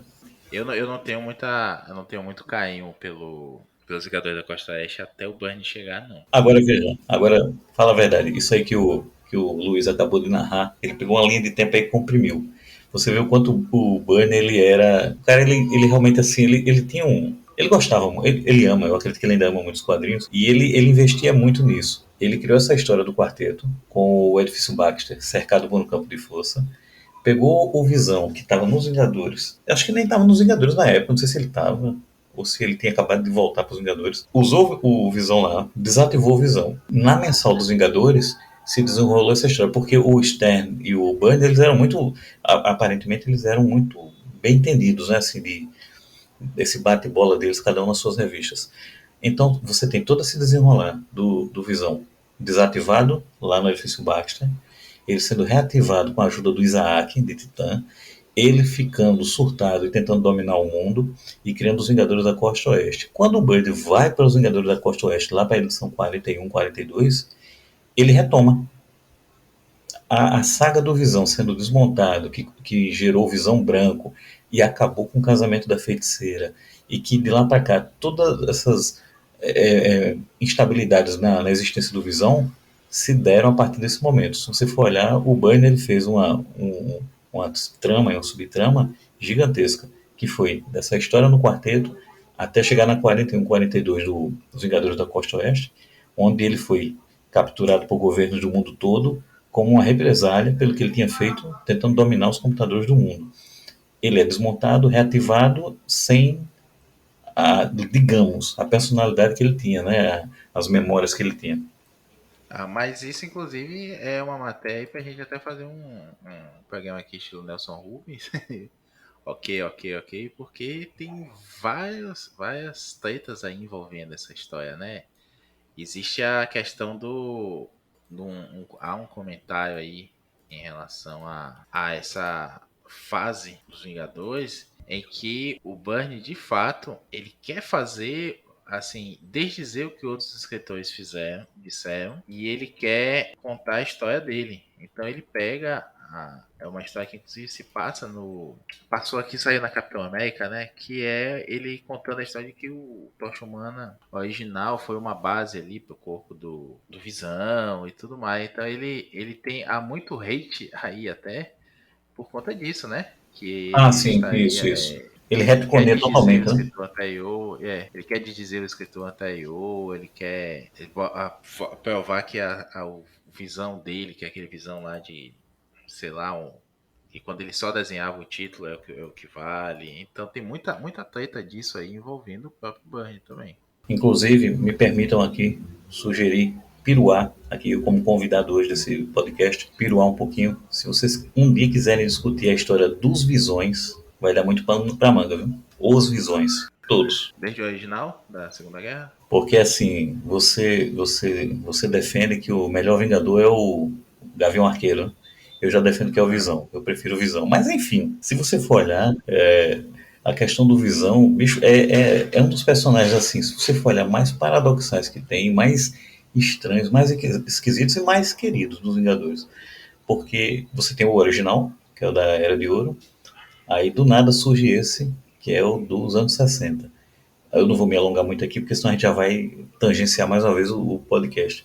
Mas você tem uma coisa que é inacreditável. O personagem ele não tem uma origem assim estável. A origem dele muda, e sempre tem uma coisa assim do tipo, como se ficasse algo vago, algo assim. Cada escritor ou editor vem com uma mudança maluca maior do que a outra, enfim. O personagem ele não tem uma estabilidade existencial. É pano para manga para um podcast inteiro. Mas voltemos aos Vingadores do Externo. Deixa eu só comentar um negócio do Visão. O Visão, ele é retomar. Esse negócio aí do Visão original, né? E também usam no Vingadores Eternamente, também usam. E na fase do Mark Waid, agora no All New World Different, também tem grande parte do Visão sendo dominado toda hora, naquela fase ali que tem o Miles Morales e a Miss Marvel e o Nova. Quer dizer, praticamente dois anos tem algum arco importante envolvendo Visão dos Vingadores desde a época que ele entrou, né? Realmente daria. Acho que teria até que dividir um podcast desse, se fosse falar sobre Visão. E você ainda pode dar uma esticada com o Visão do Futuro, que é o Visãozinho Júnior, né? Que seria aquela armadura do Rapaz de Ferro, com a personalidade backup do Kang garoto, mesclada com um pouco da personalidade do Visão original, do Visão dos anos 60. O Visão tenta ser humano ali naquela fase do Buzzer, que no comecinho, que ele começa até a se encontrar com outras mulheres, né? Porque a Feiticeira Escarlate tá com o Magnum. Tem as minisséries, né? As duas minisséries que ele teve com a Feiticeira Escarlate, que ele tava a família naquela época, né? Tem realmente muito histórico. Sim, eu queria puxar aqui, a gente vai ter, só nesse comecinho aí, uma curiosidade.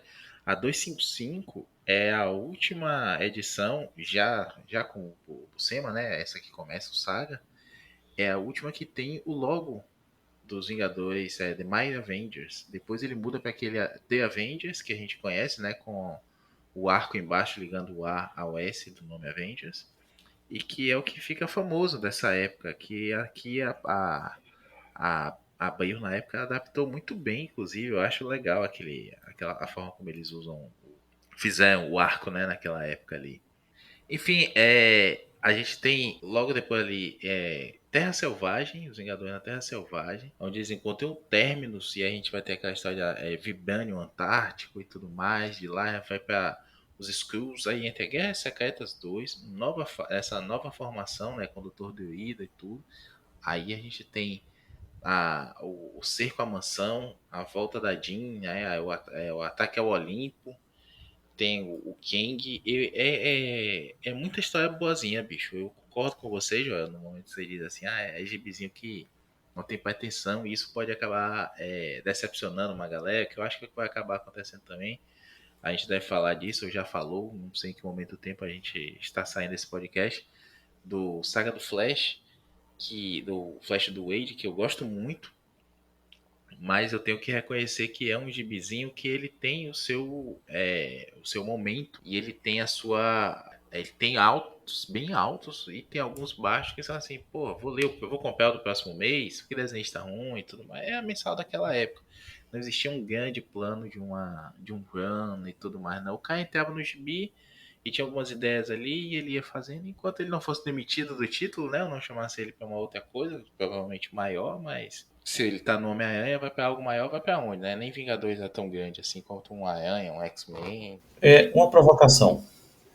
Vocês acham que um leitor dos últimos, digamos, 10 anos, né? Dos últimos 10 ou 15 anos, o leitor que conheceu os Vingadores com o Bendis, ou que passou a gostar dos Vingadores por causa do Bendis, por causa do estilo do Bendis, ultra descomprimido, o cara que, vamos lá, aprendeu a gostar de Vingadores com o Bendis, ele pegando esse saga do Roger Stern, você acha que o cara vai gostar? O leitor ou a leitora? Tava pensando nisso agora, mas de uma outra, linkando lá no começo. Eu acho até melhor cortar essa parte que eu falar. Fala, Maurício, depois eu. Porque é uma parada que vai dar polêmica com famosinhos youtubers aí, então prefiro até cortar. Mas é assim que é bom. Manda aí, fala logo. Não, porque assim. Aquele corte que eu falei de vendas é que, por exemplo, tem que vender 5 mil e tá vendendo 8 mil, tá legal? Vamos supor, a velharada que nem a gente que vai comprar, vamos supor que seja 4 mil. Depende desses 1.000 ou 1.500 que ultrapasse esse limite que eles estabeleceram mínimo da Panini, desses youtubers. E aí eu já vejo, por exemplo, aquele cara enfim, um youtuber aí, que ele chega no 2, 3 e fala assim: ah, gente, não achei que era tão foda assim, não. Eu vou dropar. E aquilo ali influencia, a gente acha que não influencia tanto, mas influencia justamente esses 1.500 pessoas, que era o corte mínimo entendeu? Aí chega no oitavo, a Panini, tá vendendo muito pouco e cancela. Então eu me preocupo sim com eu tenho uma teoria, eu não sei se o Maurício tem essa opinião também, que assim, os Vingadores morreram com a queda. O que o Bendis fez pra frente, acho que só o Wade ali, que aquilo é Vingadores. Não é, na minha concepção, aquilo não é Vingadores. Aquilo ali é um catadão, muito legal de ler, adoro. Tenho tudo, acho que é em capa dura ou mensal, mas aquilo ali não é Vingador. Não segue o espírito criado lá no Roy Thomas, no Stan Lee. Não é um senso de equipe. Aquilo ali é qualquer coisa, entendeu? E se a pessoa se acostumou lendo aquilo daquela forma, um feijão com arroz de restaurante, não de casa, que é a fase do Roger Stern, em grande parte, né? Esses mini arcos acontecendo em paralelo em várias edições seguidas, eu acho que não vai gostar, não. Eu acho que não vai ter muitas vendas. Não acredito que tenha canal no YouTube fazendo review edições seguidas, não. Eu acho que existe público assim, existe pano para a manga. E eu acho que principalmente porque existe uma coisa de novelinha que o Bendis usa também, né? Que é. No caso do Bendis, é descomprimido, como bem disse o Joel. Mas eu acho que funciona muito bem aqui essa continuidade. Se você for um leitor interessado, você vai conseguir enxergar aí uma comparação até que, pô, nunca li Vingadores, sabe que tô lendo agora. Sabe como os personagens sempre tiveram umas tretas internas, né, entre eles, como isso se tornou muitas vezes um problema para dentro da equipe, gente foi expulsa da equipe por falar besteira. ou agir de forma ridícula, ou até hoje não é nada demais, naquela época você ia, ou o contrário, né? Naquela época não é nada demais, você fala assim, pô, como é que deixa o cara fazer isso aí? Casos como o julgamento do Hank Pym, né? Que veio depois que a Marvel percebeu a merda que fez de deixar ele passar impune. A Jean Grey, mulher, não pôde errar, né? Vou militar aqui agora pro Joel se contorcer todo. A Jean Grey não pôde errar, teve que morrer. O Jim Shooter mandou matar ela. Mas o Pym, antes até disso aí, passou batido. Um homem que bateu na esposa. Eu acho que depende muito do leitor. Concordo com essa sua preocupação, Luiz, porque muita gente vai nesse efeito de manada hoje. O importante é, sabe, curtir o mesmo que o cara que eu gosto tá curtindo. Infelizmente ninguém quer fazer isso com a gente, né? A gente fala tanto e vale ter gibi, não se importe com o que a gente acha, que a galera leva a sério mesmo. Mas os outros explicam por que você tem que ter o gibizinho, como eu vivo falando aqui. E assim, galera, não gostei. Porra, teve gente review na Amazon do Saga do Demolidor 1 dizendo que não gostou tanto assim da fase da Inocente, que não entende por que é tão falada. Meu amigo, você leu 6 edições, são 10 ou 11 volumes, né? São 10 volumes da Inocente. Você leu 6 edições só de uma. Te interrompendo, viu, Maurício? Te interrompendo, mas falando de um caso semelhante que eu fiquei, até hoje eu estou em choque, é o quanto que eu vi de gente mais jovem ou que nunca tinha lido, dizendo que achou uma porcaria, detestou e não viu graça na Liga do Grant Morrison. Aí é difícil também, né? Não é Porque questão, não é questão assim, não, porque é o Grant Morrison. Não, não é isso não. Porque, bicho, se você pegar aquilo ali e você lê com calma, você vê que começa um pouco. Realmente o primeiro arco, eu não acho que seja lá essa coisa toda, só tem alguns bons momentos. Só que da edição 5 em diante é um crescendo, em que você tem inteligência, você tem boas sacadas, você tem imaginação, criatividade, você tem ritmo, tem ação. Outra, é o tipo de gibi em que ele praticamente ele não focou em interação, em conflitos internos, não. Era a ação. Aparecia ameaça e aí os caras eram os balas, iam resolver e quase morriam, mas tinham que usar inteligência, não só pancadaria. E tem todo aquele estofo pseudocientífico, né? Aquela coisa que o Morrison sempre colocou para dar um certo grau de criatividade. E eu vi a galera dizendo que aquilo ali, eu fiquei, eu digo, bom, então é aquela coisa. Por isso que eu fiz essa provocação com você de perguntar a respeito do Bendis em relação ao Stern, porque assim, infelizmente a gente tem que admitir, como bem disse aí o Luiz, se você é condicionado a receber um tipo de alimento, talvez quando você receba um alimento melhor, ou mais saboroso, ou que tenha um sabor até mais saudável e tal, você talvez até não goste, você prefira ficar com o ultraprocessado. eu acho que vai ter muito disso mesmo, né? Como eu falei, acho que é válido demais a preocupação do Luiz. Até chamou a atenção para uma coisa. Mas o que eu penso é o seguinte: se você tem um leitor um pouco mais informado, e falo informado no sentido do olhar além do óbvio, olhar, não ir com os outros, né? E gostar de gibi por gostar de gibi, como eu gosto, como vocês gostam, como muita aí, não, independe da idade.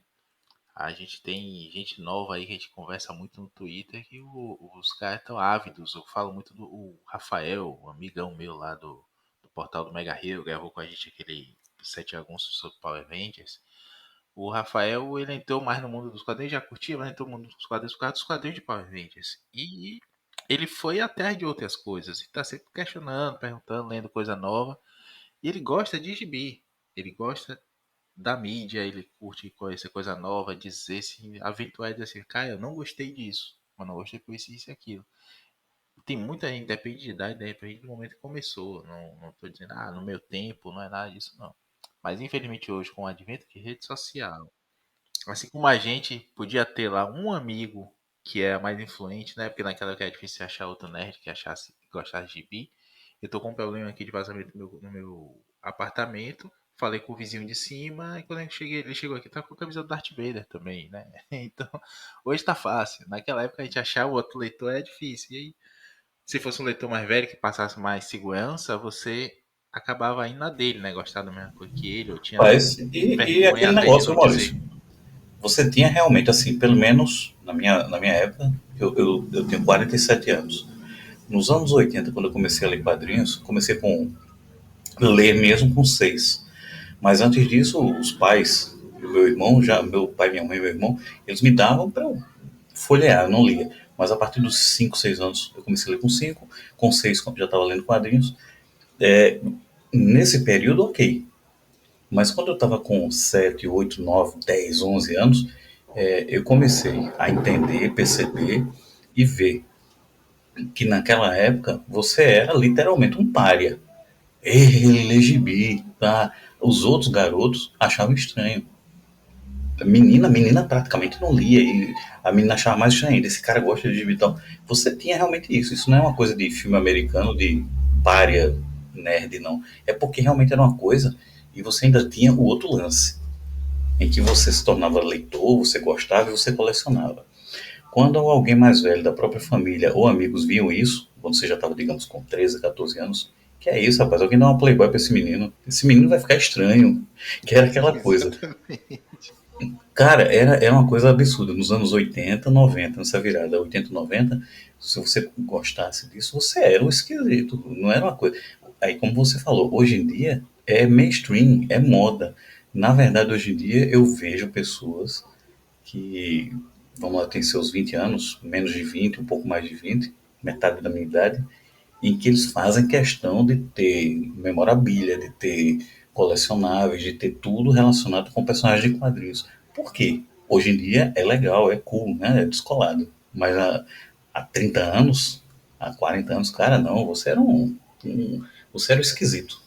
Vingadores mesmo. Quem sabia quem eram os Vingadores antes do ano de 2012? Quem sabia? Só a gente mesmo, cara. Só a gente que lia. Que ninguém sabia nem o que era Vingadores. Embora eles tivessem tido alguns momentos assim. Teve um desenho animado nos anos 90, eu acredito, né? Que passou aqui no Brasil, mas que não era nem os Sim, muito Vingadores. ruim. Muito ruim. Era uma versão lá do B, né? Liderado pelo Hank Pym. Tava mais para Vingadores da Costa Oeste. Mas é aquele negócio. Não é, então, de 2008, 10, 2010 para cá, Homem de Ferro. E aí, Vingadores 2012. Aí é ok. Então, é como o Maurício falou aí, hoje em dia você encontra um vizinho com a camisa do Darth Vader ou de outros personagens, como você mesmo falou aí, Capitão América, Luiz. Mudou muito, mudou muito. Só retomando o assunto de Vingadores, a gente, no começo dessa interlúdio aí que a gente tá falando, a gente comentou se estava vendendo ou não, né? Se iria vender se o público atual. Aí eu fico me pensando que talvez, considerando a outra opção, que era começar um Saga dos Vingadores da fase do Buzzkick, que muitas pessoas consideram a melhor fase, né, da história dos Vingadores. Eu acho que relendo pela terceira vez, eu não sei se estava ocupado da cabeça, sabe? Eu achei muito verborrágica demais. Eu acho que talvez fosse pior lançar, tipo assim, venderia menos, ou teria uma repercussão maior. Ah, tá muito texto, muita volta, porque assim, ele dá para entender porque ele tá fazendo uma homenagem ali, ele tá retomando de alguma forma praticamente todos os arcos que já tiveram na história dos Vingadores. Tem Morgana Le Fay, tem o Kang, tem um monte de Vingador querendo entrar e querendo sair. Quer dizer, ele pega conceitos de todos os tempos ali, né? Acho que só a Coroa da Serpente que aparece. O Corvo aqui não aparece, mas tem parte cósmica também. Vocês acham que venderia menos, teria uma repercussão mais negativa do que a do Stern, se ele tivesse optado por essa fase? Eu acho que venderia mais pelo fator Pérez. Pegar aí um momentum, por assim dizer, né? Do Jorge Pérez ainda, a gente gravou até recentemente com o Joel, o Pilha falando da um ano de morte do Pérez, mas o Pérez ainda tá em alta, né? Tá sempre um burburinho aí na internet brasileira sobre Liga e Vingadores. Aumentou bastante até, né? Já era alto, agora aumentou mais ainda o preço do Liga e Vingadores, né? Que tem por aí. A gente teve aquele Rio Initiative, né? Que eu até comentei em off. Eu acho que venderia bem por conta do PS, sim, concordo. Não sei se continuaria ali no mesmo pique, talvez se cativasse mesmo a galera, mas já saiu recentemente também pela Salvati. Tem um fator fantástico do Pérez que é o seguinte: isso eu ainda acredito. independe da nossa geração ou da geração anterior ou da atual. Eu acho que boas capas vendem, mesmo que seja online. E, cara, eu acho que você imagina o que são 5, 6, 7 volumes de saga da Panini, dos Vingadores, com aquelas capas do Pérez. Eu acho que isso venderia, cara, porque a arte dele era irresistível. Eu achava que ia lançar essa do Buzzard, por conta que eles vão lançar o Vingadores Eternamente, não vão? Em Marvel Vintage, ou já lançaram, sei lá. E eu acho que já saiu. Então, tem essa, tem o crossover com a Liga, e tem os crossovers com os Thunderbolts. Aí eu não sei se ficaria muito, muito grande assim para eles lançarem séries paralelas, porque eles não fazem isso nem com o X-Men, né? O X-Men era pra estar saindo Novos Mutantes junto, enfim, outras mensais paralelas na época eles não estão lançando. Optaram para ficar só na Uncanny, nos anuais, uma outra especial aí, dependendo da saga, né? Mas não sei, eu fiquei na expectativa, né? Achando que eles iam lançar dessa. Feliz caso alcançasse a fase pós-Pérez, porque pra mim meu arco favorito é o Dinastia Kang. E ela é gigantesca, né? Da 41 a 55. Então ia ter que ser lançado um volume de 500, 600 páginas, sei lá, ou 2 de 300. Então, talvez eles só lancem. Acho que o Dinastia Kang, por conta do filme lá em 25, 26, eles devem lançar, né? Não sei se até lá existe a saga e voltem num V2 brasileiro, uma segunda série de X-Men, uma segunda série de Flash, uma segunda série de Vingadores, aí Vingadores talvez pegando o Buzz. Em relação ao saga que vai ser publicado, né, da Panini, eu fico imaginando também outra coisa. Assim como eu fui surpreendido pela opinião negativa de muito leitor de hoje em dia com a saga da Liga da Justiça do Morrison, eu quero ser surpreendido. Eu não sei qual vai ser a reação dos leitores atuais à arte do John Buscema. Eu quero ver o que esse povo vai falar da arte do Buscema. Sempre vai ter aqueles que vão lembrar que o Buscema, sei lá, sexualizava demais, vai ter aquela reclamaçãozinha besta. Mas, venhamos, convenhamos, o cara é muito bom, bicho. Não dá pra você dizer que o cara é datado. Ele é um artista do tempo dele, Mas se o Buscema desenhasse qualquer gibizinho hoje, ele desenharia bem. Vocês concordam? E olha que muita coisa que ele vai fazer, acho que da metade para o final, ele só fazia o layout, né? Quem desenhava era o Tom Palmer, né? Ele faz chama breakdown, né? E isso, ele só rascunhava, era um rascunho. A disposição dos personagens e o Palmer que fazia tudo. Tom Palmer, isso, inclusive, foi o finalista mais longevo desse título e, salvo engano, o arte finalista mais longevo em um título de gibis. Ô, bicho, e o que eu me admiro é o seguinte, ele já desenhava na Marvel dos anos 60, né? Ele já desenhava Vingadores dos anos 60, né? Na primeira fase do Buscema, não foi? O Palmer é antigo e o Palmer é um daqueles finalistas que parece que contentou mais em finalizar só do que em desenhar. Porque desenhar bem, como eu falei, né? A capa dessa edição é a capa pintada dele, que é muito bonita, que tem a Mônica Rambeau no meio, com os outros Vingadores em volta, com a composição bonitona. Ele se mantém finalizando, e até a galera comenta que ele gostava de fazer as covinhas do Steve Ipting, né? Mas não, é do Ipting que lá na frente vai assumir o título dos Vingadores, a arte.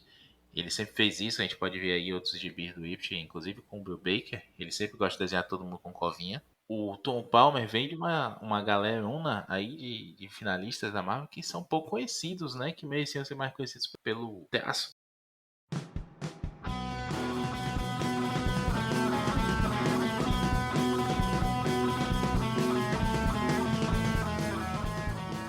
Voltando aqui mais uma vez, eu gostaria de fazer a pergunta aqui pra gente ir encaminhando pro final. Os nossos leitores já lavaram a louça, já arrumaram o quarto. Vocês acham que tem vida longa esse Saga dos Vingadores? E qual é a aposta de vocês para até onde chega esse Saga dos Vingadores? Rapaz, na melhor das hipóteses, vai até 300. Na melhor das hipóteses, que é o encerramento dessa fase, por assim dizer, mesmo sendo com outro roteirista, né? Que é porque vai no final, na saída no final da fase do Stern, se eu não me engano, parece que é o Ralph Macchio que escreve algumas edições, que é até um arco chamado Metal Pesado, que eu gostei. É uma bobagem, mas que eu gostei. Ele pega personagens que são inteligências artificiais e colocam eles para enfrentar os Vingadores. Depois vem o Walt Simonson. Essa fase do Walt Simonson, rapaz, eu gosto. Não acho ruim, não. Embora, assim, eu ache tenebroso o que eles fazem com a Capitã Marvel, com a Mônica Rambeau, que é totalmente estúpida aquilo que fazem com ela. E também o lance da morte da Marina, aquela personagem alienígena, anfíbia, que era da Tropa Alpha e casa com o Namor. Eu acho que eu não gostei do que foi feito com elas, com as duas. Eu achei legal aquele drama do que foi feito com o Cavaleiro Negro, né? Que ele fica paralisado pelo uso da espada. Mas eu acredito que, na melhor das hipóteses, se a gente der sorte, vai chegar até a 300. Se não, eu acredito que eles encerram ali, naquela fase em que... Porque, me corrija se eu estiver errado, a fase do Stern, ela termina imediatamente após o ataque ao Olimpo, porque o ataque ao Olimpo acontece, aí você tem aquela história em que o Jarvis ele faz um flashback de toda a história dos Vingadores enquanto ele está no hospital, mas essa história não é do Stern, essa história ou é do Ralph Macchio, ou é do Mark Gruenwald, ou é do Paul Kupperberg, é um desses caras. E a arte é até do Kyle Baker, se eu não me engano. Parece que é o Kyle Baker que desenha, e quem arte finaliza é o Sienkiewicz. Não sei se é o Sienkiewicz, eu sei que é uma arte diferenciada. Mas, me corrija se eu estiver errado, a fase externa se termina nesse ponto. Porque se terminar nesse ponto, acho que aí é 280, 270 e pouco, 280 e pouco, alguma coisa assim. Então a gente tem essas duas alternativas. Eu acho que vai até a fase externa ou estica até a 300. Olha, eu tenho uma teoria aqui, eu tô olhando os encadernados que saíram lá fora, tá? Tem um ônibus do John Byrne nos Vingadores que vai ser um repeteco danado se sair, porque tem Vingadores da Costa Oeste. Mas dentro dessas edições, eu não sei se é desenhado por ele ou roteirizado por ele. Consta Vingadores 305 a 318. É corroteirizado dele e o Ralph Macchio, que é aquela história que tem um ataque do Nova Supremo, ou é do Supernova. Eu gostei pra caramba daquela história boba, em que eles reúnem Vingadores da Costa Oeste quarteto contra um Nova gigante em Nova York. Exatamente. Eles estão começando por conta da filha do Thanos, a Nebulosa. Ela aparece e reaparece em várias edições, desde dessa 200 e pouco aí, que vai ser o volume 1. E esse Supernova, ele vem à Terra por conta de atos da Nebulosa. Isso. Ou seja, tem uma consecução aí. Se eles lançarem, vai... O que o Joel tá falando, é mais antigo. É do Byrne e acho que ele desenha nessa época do Supernova. Não, desenha não. Sabe quem é que desenha? Se eu não me engano, se eu não estou enganado, é o Paul Ryan com a arte final do Tom Palmer. Se eu não me engano. Calma. Essa mais antiga, sim. Aí você vem agora nessas 300 e pouco, e é o Byrne escrevendo, com o Paul Ryan desenhando e a arte final do Palmer, que é um arco que eles vão pra zona negativa, eles encontram um Blastar e tudo mais. E aí lá na frente vai ter Atos de Vingança, que é o Byrne que capitaneia, né?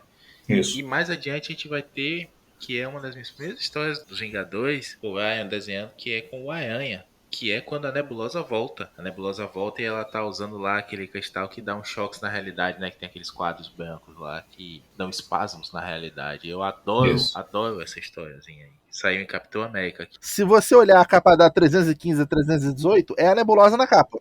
Então, tipo, daria pra pegar todos esses plots que vão e voltam, né? É isso mesmo. Só que assim, eu não sei se a Panini vai lançar um Marvel Vintage. Ela já lançou um Omnibus que não tem tudo, né, da Tropa Alpha. Talvez lance do Barney sem a Costa Oeste, só a Costa Leste, não sei.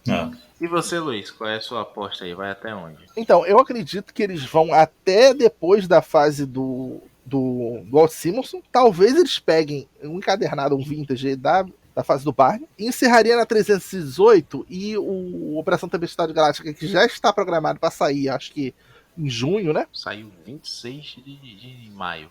Então, é 345, só que é só 2, 3 edições, porque é um monte de mensagens diferentes. Eu acho que não chega até lá, não. Porque aí o que acontece? Depois, tô falando de história, tô falando nem de qualidade. A história dos Vingadores, depois que a mansão é destruída, eles vão pra Hidrobase, aí depois começa a saga dos coletores, aí o Operação Tempestade Galáctica, que tem um cisma ali. Dali é ladeira abaixo até Eragenassa. Então, assim, em termos, não tô dizendo de qualidade, tô dizendo dos personagens dos Vingadores na própria revista, né? Tipo, só se fodem até Eros renasce. Então eu não acredito que eles lancem, não. Eu acredito que, no máximo, eles encerram ali no Walt Simonson, lançam um vintage do Barney e acabou. É porque é o seguinte, se você for olhar, até a fase do Simonson é a 300. Da 300 até a 404, 405, eu acho que é isso quando termina, né, por conta do massacre, 404, 405, deve ser alguma coisa assim.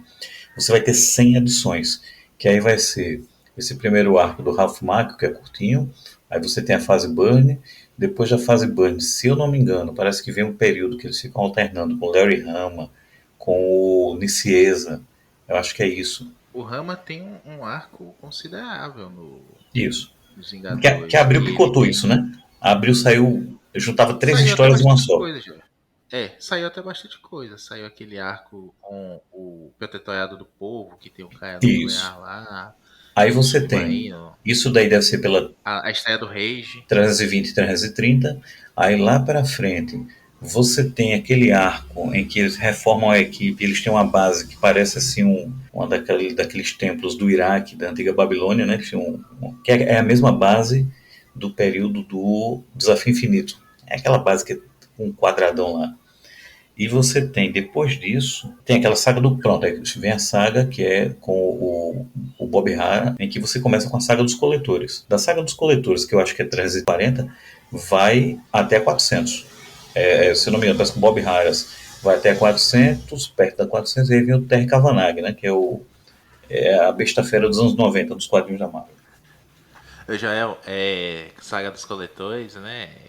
É 334 a primeira edição. Acontece mesmo, porque eu lembro que é o seguinte, o Harras, eu acredito que ele ficou umas 50 edições, eu acho. E é uma das fases que eu mais gosto, cara. Steve Epting tava no auge ali. E o Harras não fez feio, não. Fez boas histórias. Ó, eu vou dar aqui a minha opinião que se chegar na 300, se tiver fôlego até a 300, que vai dar aí pelo menos umas 7 edições, né? Porque a gente vai ter aí uns anuais no meio. Eu fiz as contas aqui, 7,5 edições, então vou botar 8, na verdade, porque vai ter anual no meio, vai ter crossover ali com Quarteto Fantástico, vai ter crossover com X-Men, pode pegar alguma coisa ali de Guerras Secretas 2 também para explicar, enfim. Pode ter algumas outras coisas aí, tipo Fator Terminus lá. Não, Fator Terminus lá pra frente. Então, eu acho que vai daí a 8 volumes, chegando mais ou menos na 300. Uma conta aqui bem de padaria mesmo. Vamos lá que chegue na 8. Se chegar aí, com vendas boas, eu acho que chega aí até essa fase das jaquetinhas aí. Isso aí é uma sacada legal. Eu ficaria surpreso se eles publicassem a fase pós-Burn. Porque a fase Burn, vamos lá, né? Eles poderiam até intercalar ela com o Vingadores da Costa Oeste, que foi na mesma época. Mas quando ele sai da mensal dos Vingadores, assim, cai muito de qualidade, porque a fase Nicieza e a fase do Larry Hama, ela alterna. Tem a fase boa, do tipo, aquela história do Rage, do Larry Hama, eu acredito, é boa, é muito boa. Mas tem umas histórias ali pra frente que Hama. não. É o Rama, né? Do Rage, eu gosto daquela história. Mas dali pra frente, cara, é estranho demais. A fase do Nicieza mesmo, não gostei não. Eu não sei se a Panini arriscaria não publicar isso aí. Porque é um negócio que não tem qual apelo, né? Não, eu acho. Veja, eu acho que se chegar no Burn, aí ele ganha um apelo a mais por ser o Burn, né? E a gente viu aí que, apesar do show dos anti-Burn, né? Certos portais por aí que falam besteira do Burn, tem uma fanbase aí, fanbase, como diz o jovem, que é interessante. Que compra, né? Como a gente viu aí, como caiu a pegada do Saga do Superman depois da saída do Burn. Então, eu acho que chegando até o Burn, ele já ganha mais uma vidinha aí, e eu acho que vai levando, porque vai chamar pra essa galera, tipo assim, opa, Vingadores de Jaquetinha tá vindo aí. Que é uma galera que gosta disso, que nunca mais leu, nunca mais revisitou isso, mas tem uma lembrança boa, e por conta disso pode voltar. E eu acredito, viu, Maurício? Eu acredito que o leitor do Bendis gostaria da fase da jaquetinha. Porque ela tem aquela angústia, aquela coisa, aquele desespero de vai dar merda, vai acontecer alguma coisa, que a fase externa não tem. A fase externa, as histórias começam, quase sempre, as histórias começam numa boa, aí pinta a ameaça e vamos reagir. A fase da jaquetinha não, já é aquela coisa, já começa na angústia, sempre é com aqueles ganchos do Bob Tem Harras. uma nuvem negra, né? Por cima. Cara, do começo já é aquela coisa de tensão do tipo, todo mundo, bicho, alguma coisa vai desabar. E eu tenho uma suspeita de que o leitor, que se acostumou com a fase Bendis, talvez até pegue um pouco disso. Talvez ele até gostasse mais do que da fase externa. Agora, você vê a fase de jaquetinha sendo publicada aqui. Se for no Saga, ótimo. Se for nesses Epic Collections, porque, se eu não me engano, parece que já tá sendo completa, né? Ela nos Epics, lá na gringa. Eu já vi 3 Epics dessa fase na Amazon, na gringa. Tem o É isso mesmo. Tempestade Galáctica, tem The Gathering e tem Collector, alguma coisa tal. Já saíram. Vamos lá, a gente tem a 10, né? O volume 10 equivalente, mas ele pega ali até a 188, que é de Shooter, Michelini, Pés, Burn, né? Aí vem o volume 16. Da 11 a 15 ainda não foram publicadas. Não, tu vê a 19. É a fase do Barney. É isso. Aí a gente tem a 16 é o Cerco, a 17 é Dia do Julgamento, que a gente vai ter aí o Ataque ao Olimpo, vai ter essa fase toda, a gente tem o Mark Silvestre aí, porque vai ter, né, na Epic, né, tem X-Men e Vingadores, que tá saindo agora na saga dos X-Men, inclusive, não sei se eles republicariam, não acho necessário, a verdade seja dita. Aí a gente tem o Heavy Metal, que o Joel falou, né? Tem o Ralph Macchio ali. Não é o Ralph Macchio de Karate Kid. Eu acho que todo mundo aqui nesse podcast achou por um tempo que o Ralph Macchio de Karate Kid escrevia pra Marvel depois, né? E ele mesmo já fez piada sobre isso em textos. Aí a gente vai ter Atos de Vingança, que é esse comecinho do Burn aí. Aí vem o Crossing Line, que é essa fase do Rama com o Nicieza revezando. Aí vem isso que o Luiz falou aí. O 19 é essa fase toda do Burn, alguma coisa ali do Nicieza. Aí você vai ver o Rich Buckler, o Paul Iron e isso na arte. E aí vem Saga dos Coletores, na 21, Tempestade Galáctica 22, aquele bolo todo ali do meio que a gente vai ter o Epstein entrando no gibi, aí vem a fase do Peltor, né, que é mais uma épica ali, que é o Getter's Strike, e aí são 2 épicas, na verdade, 24 e 25, essa fase toda aí que é quando o Visão volta a ser colorido, que é quando a Sérgia alopa de ver lá, tem a história do Ganjozinho, que é aquela ligação dela com o Cavaleiro Negro, e eles acabam indo para outro universo no final para proteger a realidade, e eles vão para lá no multiverso, né, da Malibu Comics. Ultra. Que isso nunca foi publicado aqui também. É Ultra, né? Não é Ultiverso, não é Ultraverso. Multiverso é o universo Ultimate. Mas eu acho que assim, não sei se chega, vamos lá, a gente tá falando de começar mais ou menos aí no volume 13 da Epic e chegar até o 25, eu acho que não pega não, esses 12 volumes de Epic, mas eu acho que chega aí até a jaquetinha e para aí, porque já lançou Tempestade Galáctica. Seria até uma boa deixa para eles republicarem Tempestade Galáctica, e isso daqui a uns 2 anos, 3 anos. Vamos ver se dá sorte, né?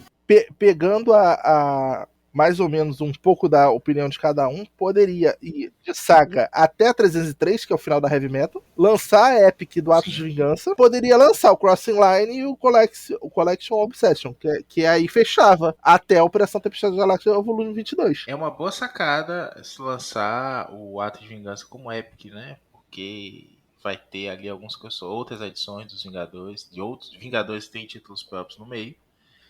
E até lançar várias épicas de Atos de Vingança, né? Assim como, por exemplo, tem umas 3 épicas de Canção do Carrasco. Mas você tem uma épica de Canção do Carrasco dos X-Men, que foca nas edições dos X-Men. Você tem uma épica da X-Force.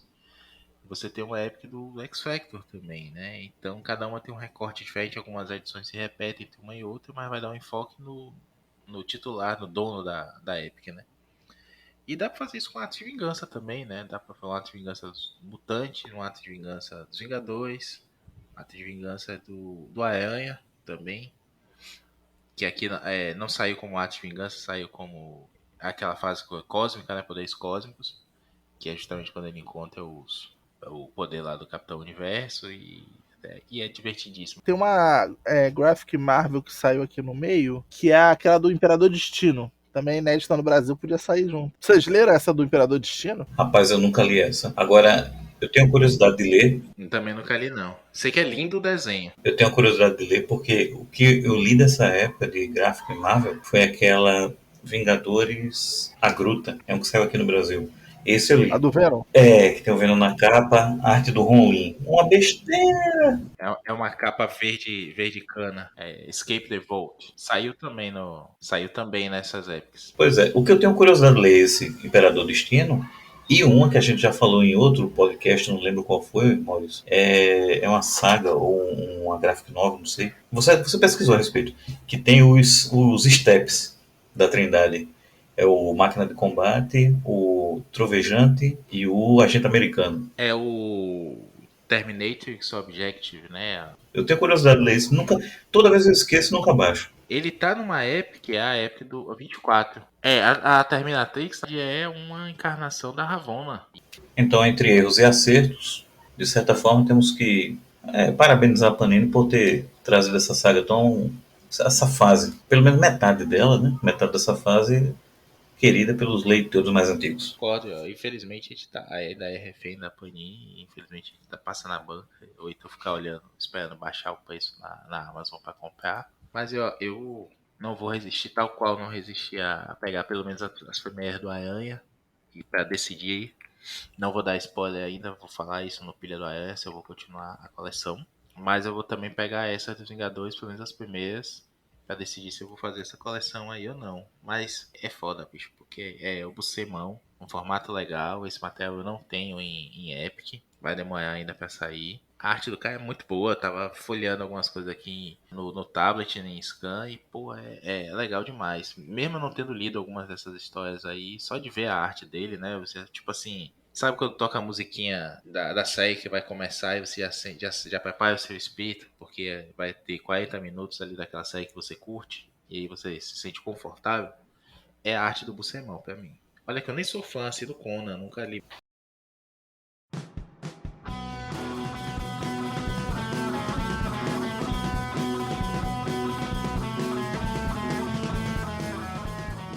Bom, acho que roubando aqui até o lugar de fala do nosso host e considerando que todas as louças estão lavadas, chega mais um filme Avante Vingadores a participar. Primeiro convidado aqui do Avante, né, Luiz? Que é o Joel. Exatamente. O Marcos acolatou que é difícil gravar com o Joel e nós conseguimos de primeira, apenas para irritar o Marquito. Obrigado, Joel, pela participação. Valeu. Vai comprar Saga dos Vingadores ou vai esperar chegar em R$10? Rapaz, eu consegui. Eu acabei não. Eu me segurei e não comprei a saga da Liga da Justiça, porque eu já tenho tudo nos TPzinhos lindos, né, em inglês. Mas esse daí eu acho que eu não vou resistir, não. Vou comprar. E você, Luiz? Satisfeito com a Saga dos Vingadores? Você vai comprar? Com certeza, e assim, pra vingar, se não depender dos leitores que se não gostarem da edição, se precisar, eu compro 10 de cada pra aumentar as vendas. Aí vou incentivar pessoas a comprar 5, 10 edições cada um, porque isso tem que vender, isso tem que chegar até o final. Heróis renascem, emendar no buzzer, que tem que ser na empolgação. A Panini é empolgada, o leitor não é empolgado, eu tenho que ser empolgado. Eu comecei a ler Vingadores com essa fase. Luiz, use um clássico do MBB. Você compra uma para ler, uma para guardar e outra para forro de gaiola. Meu Deus. Não, apresentei um amigo nerd com a Saga dos Vingadores. Distribua. Vingadores, podem me presentear, inclusive, eu não vou achar ruim, não. E vamos ficando por aqui, então. Até a próxima. A pauta não está definida, mentira, está definida sim, mas não vamos contar para vocês. Não está definida, mentira. Então. E, como diria o Marquito, um grande abraço e tchau. Tchau.